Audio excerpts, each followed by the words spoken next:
Good morning all of you. Physics मस्ती YouTube channel में आप सभी का हार्दिक स्वागत है। मैं हूं फिजिक्स मस्ती के साथ पिक्की आर्यन, आप सभी का एग्जाम साथी। आज का सेशन हम शुरुआत कर रहे हैं एक छोटे से मोटिवेशन के साथ। मुश्किलों से भाग जाना आसान होता है, हर पहलू जिंदगी का इम्तिहान होता है।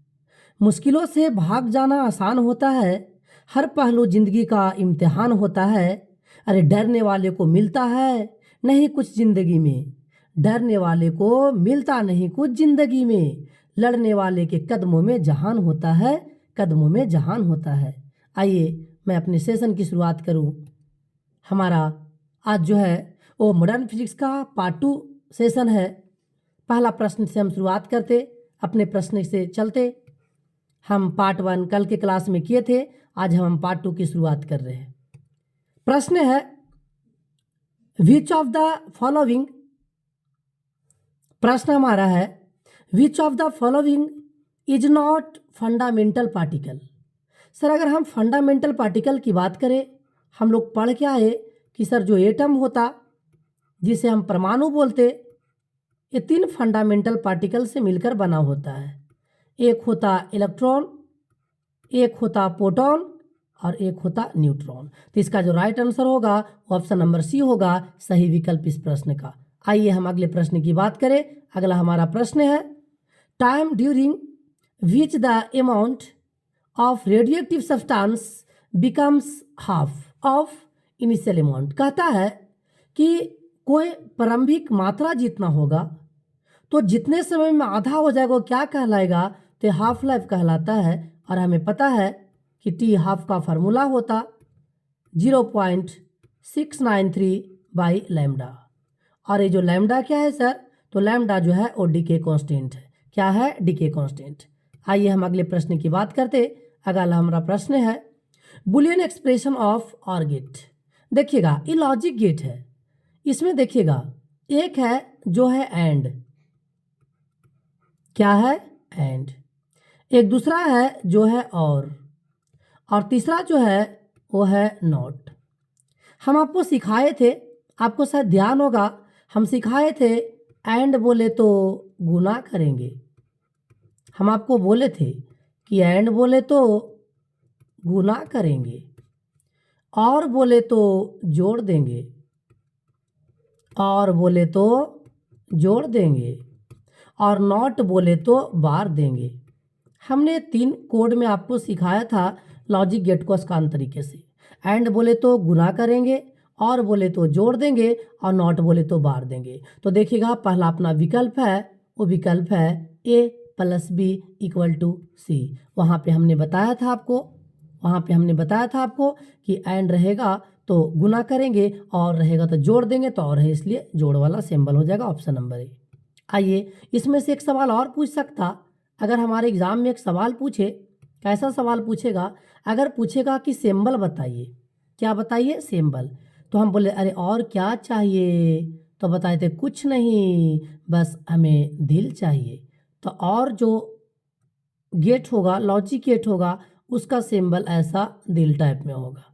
हमने आपको सिखाया था कि अरे और क्या चाहिए, बस कुछ नहीं और हमें दिल चाहिए। ऐसा आपको याद करने का तरीका हम बताए थे। आइए हम अगले प्रश्न की बात करें।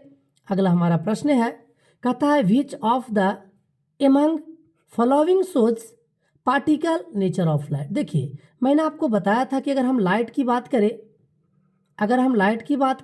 तो ड्यूअल नेचर है। एक का नाम है पार्टिकल नेचर और दूसरा का नाम है वेव नेचर। हमने आपको बताया था कि light have dual nature, that is one is particle nature and another is wave nature. ये 2 प्रकार के होते। तो पार्टिकल नेचर पे जो काम करेगा वो करेगा फोटो इलेक्ट्रिक इफेक्ट, और दूसरा हम बताए थे कॉप्टन इफेक्ट। क्या बताए थे? फोटो इलेक्ट्रिक इफेक्ट, और एक बताए थे कॉप्टन इफेक्ट। ऐसा 2 बात हम चर्चा किए थे। तो हमारा ऑप्शन ए जो होगा वो सही आंसर होगा इस प्रश्न का। आइए हम अगले प्रश्न की बात करते। अगला हमारा प्रश्न है फॉर बाइनरी नंबर। मैंने बार बार आपको बताया, पीछे लेक्चर में ही मैंने बताया आपको कि एक हमारा बाइनरी टू डेसिमल और डेसिमल टू बाइनरी कन्वर्सन का एक बेहतरीन सा ट्रिक से बनाया गया वीडियो है। अगर हमारी वीडियो को नहीं देखे तो आप उसे ज़रूर देखेंगे। और जितने भी PDF वगैरह हमारा फिजिक्स मस्ती का जो स्पेशल टेलीग्राम चैनल है उस पर आपको मिलेंगे। देखिए हम बनाते 1 0 1 0 1। हम बताए थे कि जब भी स्टार्ट करेंगे तो राइट साइड से करेंगे। इसको अगर हम लिखें तो इसको लिखेंगे 1, इसका 2, 4, 8, 16। हमने बताया था कि जहाँ जहाँ 1 होगा तो उसको सिलेक्ट करेंगे और जहाँ जहाँ 0 होगा उसको हम लोग रिजेक्ट करेंगे। हमने ऐसा बताया था। तो हम जो सिलेक्ट कर रहे हैं वो कर रहे हैं 16 को, हम जो सिलेक्ट कर रहे हैं 4 को, और हम सिलेक्ट कर रहे हैं 1 को। टोटल कैलकुलेशन इसका आवेगा 21। यानी ऑप्शन बी जो होगा वो सही विकल्प होगा इस प्रश्न का। आइए हम अगले प्रश्न की बात करें। अगला हमारा प्रश्न है which one of following is Charles. कौन चार्लेस है? तो चार्लेस कौन है? तो फोटोन है। और फोटोन से एक सवाल पूछे जा सकते हैं कि रेस्ट मास ऑफ फोटोन कितना होता।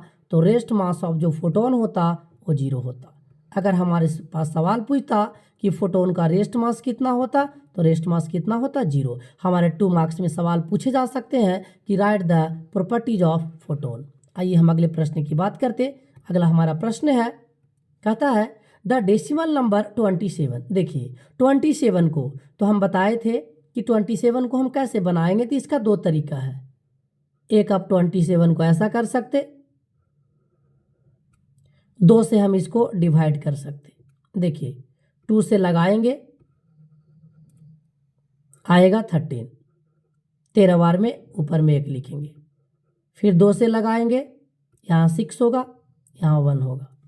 फिर 2 लगाएंगे, यहाँ 3 होगा, यहाँ 0 होगा। तब तक लगाते रहेंगे जब तक नीचे में 1 नहीं आ जाए। 2 से अगर चलेंगे तो यहाँ 1 आएगा, यहाँ भी 1 आएगा। हम बताए थे, आपको एक मजाकिया भाषा में बोले थे कि हर आदमी को लास्ट में नीचे से जाना पड़ता है ऊपर। हम भी नीचे से कहाँ जाएंगे? ऊपर। तो 1 1 0 1 1, यानी 11 0 11 हमारा सही आंसर होगा। 11 0 11 11 0 11 यहाँ पे नहीं है ऑप्शन में। एक और मैं फिर से चेक कर रहा हूँ। 2 से लगाए तो 13 हुआ 1, 2 से 1 0 1, हाँ ठीक है। 1 1 0 1 1 1 1 0 1 1। यहाँ पे ऑप्शन को मैं एक चेंज कर दे रहा हूँ, इसको मैं 0 बना दे रहा हूँ। 1 मिनट, अगर मैं इसको देखूँ तो 1 1 0 1 1 1 1 0 1 1। चलिए इसको मैं ऑप्शन को सुधार लिया और इसको मैं सही कर ले रहा हूँ। आइए हम अगले प्रश्न की बात करते। अगला दूसरा तरीका ऐसा बना सकते, अगर 27 बनाना है तो इसको ऐसे बना सकते, ले सकते आप 1, ले सकते 2, 2 को ले सकते आगे 4, 4 को आगे ले सकते 8, 8 को आगे ले सकते 16। अब यहाँ से बनेगा, देखिए बड़ा वाला सिलेक्ट करेंगे 16 को, फिर 8 को करेंगे 16 वाट करेंगे 24 होगा, 24 और 2 26 होगा और 26 और 1 27 होगा। हम बताए थे जिसको जिसको सिलेक्ट करते उसके नीचे में 1 लिखते और जिसको रिजेक्ट करते उसके नीचे में 0 लिखते। यानी 11 0 11 11 0 11 हमारा राइट आंसर होगा। यहाँ पे विकल्प में थोड़ा सा समस्या था 11 0 11। प्रीवियस क्लासेस के वीडियो में भी कई विकल्प में ऐसे समस्या आए थे, थोड़ा एरर हो गया टाइपिंग में। आइए हम अगले प्रश्न की बात करते। अगला हमारा प्रश्न है, वो कहता है the refractive index of material of the prism. तो ऑप्शन नंबर सी सही विकल्प होगा। ऑप्शन नंबर जो होगा वो सी हमारा सही विकल्प होगा। Sine A plus del m by 2 और साइन ए बाई 2। आइए हम अगले प्रश्न की बात करते। अगला हमारा प्रश्न है, वो है from which layer of atmosphere are radio waves reflected. कह रहा है कि एटमॉस्फेयर का कौन सा ऐसा लेयर है जिससे रेडियो वेव रिफ्लेक्टेड होता। तो सही विकल्प होगा आयनोस्फेयर। ये सब एटमॉस्फेयर का लेयर है तो उसी में से पहला विकल्प होगा आयनोस्फेयर। आइए हम अगले प्रश्न की बात करते। अगला हमारा प्रश्न है power of 2 lenses in contact is. कहता है कि 2 लेंस को अगर कॉन्टेक्ट करते तो उसमें जो है पावर का पावर ऑफ लेंस का क्या फार्मूला होगा। तो देखिए रियल में क्या होता, 1/f equal to 1/f1 plus 1/f2। Sir 1/f को p लिख सकते पावर, क्योंकि हमको पता है the reciprocal of focal length is called power of lens. ये हो जाएगा f1 है तो p1 हो जाएगा और f2 है तो ये p2 हो जाएगा। तो यही अपना जो आएगा वो p equal to p1 plus p2, p equal to p1 plus p2। हमारा जो है वो पहला विकल्प ऑप्शन नंबर ए जो है वो सही होगा। आइए हम यहाँ से आगे बात करते। अगर पावर ऑफ लेंस बात करता तो इसको हम डायोप्टर में मेजर करते। किस में मेजर करते? डायोप्टर में। आइए अगले प्रश्न की बात करते। अगला हमारा प्रश्न है which of the following is correct. निम्नलिखित में से कौन सही। देखिए LHS से चेक करेंगे थोड़ा टाइम लग जाएगा। RHS में देखिए सेम टू सेम है। RHS में देखिए सारा का सारा सेम टू सेम है, इसलिए हम 12 को चेक करें। आइए 12 को कैसे बना सकते? 1 लिख सकते, 1 का 2 टाइम्स 2 लिख सकते, 2 का 2 टाइम्स 4 लिख सकते, 4 का 8 लिख सकते। अब इतने के बाद 12 बन जाएगा। तो आइए हम बनाते। पहले बड़े को हम सिलेक्ट करेंगे 8 को, फिर 4 को करेंगे, 8 4 12 हो जाएगा। ये सबको सिलेक्ट नहीं करेंगे। हम बताए थे कि जिसको भी हम सिलेक्ट करेंगे उसके नीचे में 1 लिखेंगे और जिसको हम रिजेक्ट करेंगे उसके नीचे में 0 लिखेंगे। 1 1 0 0 1 1 0 0। ऑप्शन नंबर ए जो होगा वो सही विकल्प होगा इस प्रश्न का। ऑप्शन नंबर ए हमारा जो ऑप्शन ए होगा वो सही होगा। आप 12 को 2 से लगा करके भी चेक कर सकते थे दूसरे मेथड से। आइए हम अगले प्रश्न की बात करते। कहता है मॉड्यूलेशन ऑफ एज। कह रहा मॉड्यूलेशन जो होते कितने टाइप्स के होते हैं। तो मैंने आपको पीछे क्लास में ही बताया था कि मॉड्यूलेशन जो होते वो 3 टाइप के होते। एक का नाम है AM बोले तो एम्पलीट्यूड मॉड्यूलेशन। दूसरा जो होता वो होता PM जिसको हम लोग बोलते फेज मॉड्यूलेशन। और एक तीसरा होता जो है FM जिसको हम बोलते फ्रीक्वेंसी मॉड्यूलेशन। इसलिए हमारा सही विकल्प जो होगा ऑप्शन नंबर बी होगा। 3 टाइप के मॉड्यूलेशन होंगे और हमारे 2 मार्क्स में पूछे जाने वाले में से सवाल हो सकता है कि what is modulation, right it's type. ऐसा सवाल हमारे 2 मार्क्स में हो सकते हैं। आइए हम अगले प्रश्न की बात करते। अगला हमारा प्रश्न है बोर्स फ्रीक्वेंसी कंडीशन इज। कह रहा है कि बोर्स मॉडल का जो फ्रीक्वेंसी के लिए क्या होगा, तो फ्रीक्वेंसी जो होगा वो होगा E1 minus E2 equal to h nu. H nu क्या है? तो एनर्जी है। कभी अगर सवाल पूछे कि सिंगल फोटोन का एनर्जी क्या होगा तो इक्वल टू एच न्यू होगा, जहाँ ई क्या है? एनर्जी, एच क्या है? प्लैंक कांस्टेंट और न्यू क्या है? फ्रीक्वेंसी। आइए हम अगले प्रश्न की बात करते। अगला हमारा प्रश्न है the minimum angular momentum of electron in hydrogen atom. कह रहा है कि एंगुलर मोमेंटम जो है वो क्या होगा हाइड्रोजन एटम का। तो देखिए सही विकल्प जो होगा ऑप्शन नंबर बी होगा h/2 पाई। क्या होगा? h/2 पाई। हमने पीछे बताया था कि L इक्वल टू होता है mvr। अगर ऐसा नहीं लिखा तो n इंटू h/2 पाई, n इंटू h/2 पाई। इसके अनुसार ऑप्शन नंबर बी जो है वो सही विकल्प होगा इस प्रश्न का। आइए हम अगले प्रश्न की बात करते। कहता cylindrical lenses are use to correct the eye defect called. हम बताए थे कि विजन डिफेक्ट होता। क्या होता? विजन डिफेक्ट, जिसको हम लोग बोलते हैं दृष्टि दोष। क्या बोलते हैं हिंदी में? दृष्टि दोष बोलते हैं। जिसमें एक आपका मायोपिया है, एक हाइपरमेट्रोपिया है, एक प्रेस बायोपिया है और एक अस्टिग्माटिज्म है। सर हिंदी में हम निकट दृष्टि दोष, दूरदृष्टि दोष, अबिंदुकता और अस्टिग्माटिज्म को हम अबिंदुकता और प्रेस बायोपिया को हम जो है उजरा दृष्टि दोष के नाम से जानते हैं। यहाँ पे हमारा इस प्रश्न का जो सही विकल्प होगा वो कहता है सिलेंड्रिकल लेंस से किसका इस्तेमाल करेंगे, तो अस्टिग्माटिज्म का करेंगे। किसको करेंगे? अस्टिग्माटिज्म। ऑप्शन नंबर सी जो होगा वो सही विकल्प होगा। अगर प्रेस बायोपिया रहता तो बाई फोकल लेंस। किससे करते? By focal lens, by focal lens. अगर हाइपरमेट्रोपिया रहता तो हम करते कन्वेक्स से। अगर मायोपिया रहता तो इसको करते हम कॉनकेव से। पीछे के वीडियो में ऐसे प्रश्न को कराए गए हैं। आइए हम अगले प्रश्न की बात करते। अगला हमारा प्रश्न है magnifying power of simple microscope. Option विकल्प बी सही होगा। M equal to 1 plus D F. Option number B. आइए हम अगले प्रश्न की बात करते। अगला हमारा प्रश्न है angular dispersion is equal to. देखिए बहुत इंपॉर्टेंट है एंगुलर डिस्पर्सन। तो एंगुलर डिस्पर्सन जो होगा वो होगा mu v minus mu r into a. Real में अगर होता है, रियल में ऐसा फार्मूला होता है mu minus 1 into a, real में ऐसा होता है। लेकिन यहाँ पे डिस्पर्सन में एंगुलर है, डेविएशन का फार्मूला है, एंगुलर डिस्पर्सन बोल रहा है, तो यहाँ पर हो जाएगा म्यू भी और माइनस म्यू आर इंटू में ए, ऐसा ध्यान दीजिएगा। यहाँ पे जो होगा सही विकल्प होगा ऑप्शन ए। आइए अगले प्रश्न की बात करते। अगला हमारा प्रश्न है the number of photons of frequency 10 to the power 14 hertz in radiation of 6.62 joule. देखिए एक न्यूमेरिकल आ गया हमारे बीच में, आइए हम इसको सोल्व करते। सर हमको पता है फार्मूला होता E equal to h nu, क्या होता E equal to h nu. ये सिंगल फोटोन का है, अगर बहुत सारे फोटोन होंगे, नंबर ज़्यादा होगा तो n से मल्टीप्लाई करेंगे, n इंटू हो जाएगा एच न्यू। अगर हम वैल्यू एनर्जी का देखें तो वैल्यू दिया है 6.62 इक्वल टू n का n इंटू और यहाँ पे है एच न्यू, एच का वैल्यू होता है 6.63, लेकिन हम थोड़ा क्वेश्चन को देखते हुए 6.62 बैठाएंगे और into 10 to the power minus 34 और जो हमारा फ्रिक्वेंसी है उसका वैल्यू है 10 टू द पावर 14। आइए हम हल करते, ये आपका कैंसिल आउट हो जाएगा, इधर बचेगा 1 और इधर बचेंगे n into 10 to the power minus 20।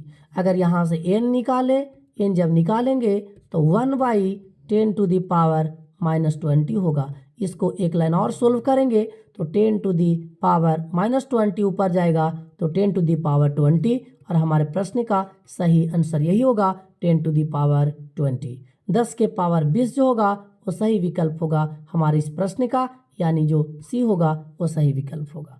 आइए हम अगले प्रश्न की बात करते। अगला हमारा प्रश्न है कहता the critical angle for total internal reflection of a ray from any medium to vacuum is 30 degree, then velocity of light in the medium. Velocity निकालना है, फिर निकालना। देखिए क्रिटिकल एंगल का एक फार्मूला आता n equal to 1/sin c, ऐसा formula होता है। देखिए यहाँ अगर वैल्यू को बैठाए तो 1 का 1 और यहाँ पे है sin 30। इसका अगर वैल्यू देखें तब 1/2, इसको सोल्व करेंगे तो आएगा 2। और हमको पता है सर कि फार्मूला होता v इक्वल टू c/n। ये कहाँ से आया सर? तो ये फार्मूला यहाँ से आया। हमको पता है n इक्वल टू होता है c/v। Refractive index equal to speed of light in vacuum and speed of light in any medium, और v क्रॉस मल्टीप्लाई करेंगे, v का वैल्यू निकालेंगे तो c/n आएगा। c का वैल्यू जो है वो दिया हुआ नहीं होता है 3 into 10 to the power 8 metre पर सेकेंड, और बाई n का वैल्यू जो है 2 को 3 से डिवाइड करेंगे तो आएगा 1.5 into 10 to the power 8 metre पर सेकेंड। तो इसके अनुसार हमारा जो सही विकल्प होगा वो ऑप्शन नंबर सी होगा, 1.5 into 10 to the power 8 metre पर सेकेंड। ऑप्शन नंबर सी सही विकल्प होगा इस प्रश्न का। आइए हम अगले प्रश्न की बात करते। अगला हमारा प्रश्न है कहता है पी टाइप सेमीकंडक्टर इज। देखिए इसमें से सेमीकंडक्टर 2 प्रकार के होते, एक होता पी टाइप और दूसरा जो सेमीकंडक्टर होता वो होता एन टाइप। अगर हम पी टाइप की बात करें तो इसमें जो है वो ट्राईवेलेंट होता। क्या होता? ट्राईवेलेंट। और कभी अगर एन टाइप बोलता तो इसमें जो होता पेंटावेलेंट। क्या होता? पेंटावेलेंट। लेकिन ऐसा सवाल नहीं पूछेंगे, यहाँ पे सवाल पूछे गए हैं कि पी टाइप सेमीकंडक्टर क्या होता है, तो अनचार्ज होता है जो पी टाइप सेमीकंडक्टर। सही विकल्प जो होगा ऑप्शन नंबर सी होगा। आइए हम अगले प्रश्न की बात करते। अगला प्रश्न है the maximum value of photo electric current is called. कहता मैक्सिमम वैल्यू। देखिए अगर मैक्सिमम वैल्यू बोले तो इसी को बोलेंगे हम सैचुरेशन करंट, संतृप्त धारा। और एक और इसी में टर्म होता जो है कट ऑफ वोल्टेज। क्या होता? Cut off voltage. ये हमारे 2 मार्क्स के लिए इंपॉर्टेंट सवाल हो सकते हैं कि डिफाइन द सैचुरेशन करंट, या हो सकता है define the cut off voltage. Sir cut off voltage नहीं बोलेगा तो इसका दूसरा नाम भी है, वो है स्टॉपिंग पोटेंशियल। क्या है इसका नाम? Stopping potential. इसको हिंदी में निरोध विभव या निरोधी विभव के नाम से जानते, और सैचुरेशन करंट को हम जो हिंदी में वो संतृप्त धारा के नाम से जानते। तो सही विकल्प हमारा जो है वो भी होगा। अगर मिनिमम बोलता, एकदम जीरो की बात करता, एक ऐसा नेगेटिव नोड पोटेंशियल जहां पर photo electric current becomes zero. अगर फोटो इलेक्ट्रिक करंट बिकम्स जहां जीरो होगा तो वो जो अपना कट ऑफ वोल्टेज होता। आइए हम अगले प्रश्न की बात करते। अगला हमारा प्रश्न है, वो कहता है डेंसिटी ऑफ न्यूक्लियस। तो आपको वैल्यू पता होना चाहिए 2.29 इंटू 10⁻17 kg मीटर की। देखिए यहाँ पे थोड़ा वैल्यू चेंज हो गया मीटर की। देखिए डेंसिटी का फॉर्मूला क्या होता है मास बाई वॉल्यूम, और मास का होता है केजी। मास का क्या होता है केजी, और वॉल्यूम का मीटर क्यूब। तो ये मीटर क्यूब ऑप्शन में सही कर लीजिएगा। आगे हम अगले प्रश्न की बात करते। अगला हमारा प्रश्न है, कहता है the angle of minimum deviation. इसका फॉर्मूला आपको पता है μ-1 इंटू ए। ऑप्शन नंबर बी जो होगा वो सही विकल्प होगा। अगले प्रश्न की बात करते। अगला हमारा प्रश्न है, velocity of light in vacuum see it's value of glass. देखिए ये जब भी वैल्यू लिखा हुआ है 3/2 तो उसको उल्टा कर देना है, लिख देना है 2/3 और सी लगा देना है। यही आपका आंसर हो जाएगा 2/3 और सी लगा देना है। ऑप्शन नंबर बी जो है वो सही विकल्प होगा। आइए अगले प्रश्न की बात करते। अगला हमारा प्रश्न है, the power of convex lens of focal length 20 centimetre. देखिए P इक्वल टू होता है 1/f, लेकिन सेंटीमीटर में है तो होगा 100/f, और ये 100 हो जाएगा, 100 हो जाएगा और 20 हो जाएगा। कैलकुलेट करेंगे तो 5 हमारा 5 डायोप्टर जो है वो सही विकल्प होगा। Option number B. अगले प्रश्न की बात करते। अगला हमारा प्रश्न है, कहता cylindrical lens are used to correct the eye defect called. देखिए पीछे भी आ गए थे, बेलनाकार लेंस का इस्तेमाल करेंगे हम अस्टिग्माटिज्म में। किस में इस्तेमाल करेंगे अस्टिग्माटिज्म में। रिपीटेड हो गए सवाल, 2 सवाल आ गए। अगले प्रश्न की बात करते, डायोड का इस्तेमाल कहाँ होता है। तो डायोड का इस्तेमाल होंगे रेक्टिफायर में, और 2 मार्क्स में सवाल पूछे जा सकते हैं। What is rectifier. एक होता है फुल वेव रेक्टिफायर और एक दूसरा जो होता है वो होता है हाफ वेव रेक्टिफायर। एक होता है फुल वेव रेक्टिफायर और दूसरा होता है हाफ वेव रेक्टिफायर। यहाँ से सवाल हो सकते हैं हमारे एग्जाम हॉल में। आइए हम अगले प्रश्न की बात करते। कहता the image found by simple microscope. ये जो होगा वो वर्चुअल होगा और इरेक्ट होगा माइक्रोस्कोप में। ऑप्शन नंबर ए सही विकल्प होगा। आइए हम अगले प्रश्न की बात करते। द मॉड्यूलेशन ऑफ इंडेक्स, पीछे भी हम सवाल आपको कराए थे कि किसके बीच में होगा सर, तो 0 और 1 के बीच में होगा। ऑप्शन नंबर बी जो होगा वो 0 और 1 के बीच में जो है वो मॉड्यूलेशन होगा, एम्पलीट्यूड मॉड्यूलेशन। आइए हम अगले प्रश्न की बात करते। हमारा लास्ट सवाल है, mirage is a phenomenon due to. Mirage जो है मृग मरीचिका किसके कारण होता है, तो TIR के कारण होता है। बहुत इंपॉर्टेंट सवाल है, total internal reflection of light. हमारे लिए बहुत इंपॉर्टेंट हो सकता है, क्वेश्चन पूछ सकता है what is TIR, right is condition. Total internal reflection of light से आप क्या समझते हैं, इसके शर्त तो लिखे, कंडीशन को लिखे। यह हमारा पूरे 30 सवाल था, और आखिरी सवाल जो है आगे 32 में वो लिखा हुआ है, इसको देखिएगा। इसमें जो लिखा हुआ है वो म्यूजिक, ग्लास में लिखा रिफ्रैक्टिव इंडेक्स और वाटर में लिखा है, तो इसको कुछ नहीं करेंगे। इसको निकालने के लिए हम लोग क्या करते, तो इसको निकालने के लिए हम लोग कुछ नहीं करते। देखिएगा आसान सा तरीका, 3/2/4/3, और इसको जब सोल्व करेंगे तो आएगा 3/2 और इनटू में 3/4। कैलकुलेट करेंगे 9/8 हमारा सही विकल्प होगा। वो ऑप्शन छूट गया है, ऑप्शन छूट गया है, आप आंसर में लिख लेंगे। वो टाइपिंग एरर हो गए, ऑप्शन में छूट गया है, ये 9/8 होगा सही आंसर। तो इसी के साथ हम अपनी सेशन का समाप्त करते हैं। अगर हमारा सेशन आपको अच्छा लगा हो तो आप सब्सक्राइब करें, लाइक करें और मैक्सिमम स्टूडेंट तक शेयर करें। धन्यवाद।